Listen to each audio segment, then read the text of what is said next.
j'ai à peu près visité des centaines de lieux dans ma vie. Des églises, des hôpitaux. Des usines, des tunnels, des souterrains.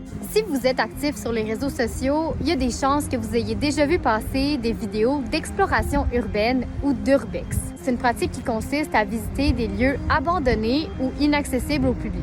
Comme vous pouvez l'imaginer, c'est une pratique qui est illégale si on n'a pas le consentement du propriétaire des lieux. Les urbexeurs s'exposent donc à diverses sanctions légales, pouvant aller du simple constat d'infraction jusqu'aux accusations criminelles dans le cas où le propriétaire de l'endroit porterait plainte. Je suis présentement en route pour aller rejoindre des urbexeurs qui ont accepté de m'accueillir dans leur groupe le temps d'une sortie. Et pour le bien du tournage, on a l'autorisation du propriétaire du lieu qu'on s'apprête à visiter.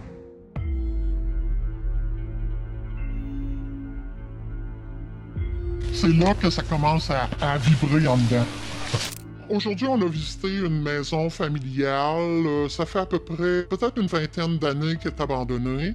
Qu'est-ce qui vous a amené à faire de l'urbex? Moi, j'ai commencé par faire du cirque. Puis ça a été d'avoir la même adrénaline que de faire le cirque. Ça donne aussi un thrill que ce soit illégal. C'est un peu, je vais t'avouer, du voyeurisme, mais avec les années, c'est le côté historique des bâtiments, la vie qu'il y a eu dans ce bâtiment-là. Je suis photographe amateur, j'aime ça prendre des belles photos. Puis c'est aussi pour l'adrénaline, le rush de trouver les endroits, de pouvoir visiter en toute discrétion. Pour faire de la reconnaissance, on se promène, on observe les places où que la pelouse n'est pas faite, les bacs de poubelles qui changent pas de place. Moi, je me sers surtout de Google, les vues satellites. Bien souvent, il y a des endroits où on peut reculer dans les dates, fait qu'on peut savoir à peu près quand ça a été abandonné. On n'entre jamais par infraction, on laisse aucune trace de notre passage. On brise rien, on touche rien, on n'apporte rien, on ne laisse rien.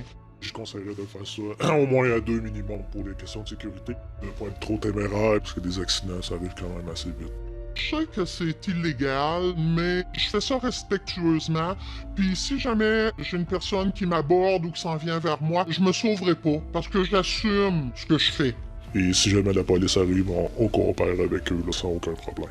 Depuis quelques années, là, on voit qu'il y a de plus en plus de gens qui s'intéressent à l'urbex, surtout des jeunes. C'est quand même populaire là, sur Facebook, Instagram, TikTok.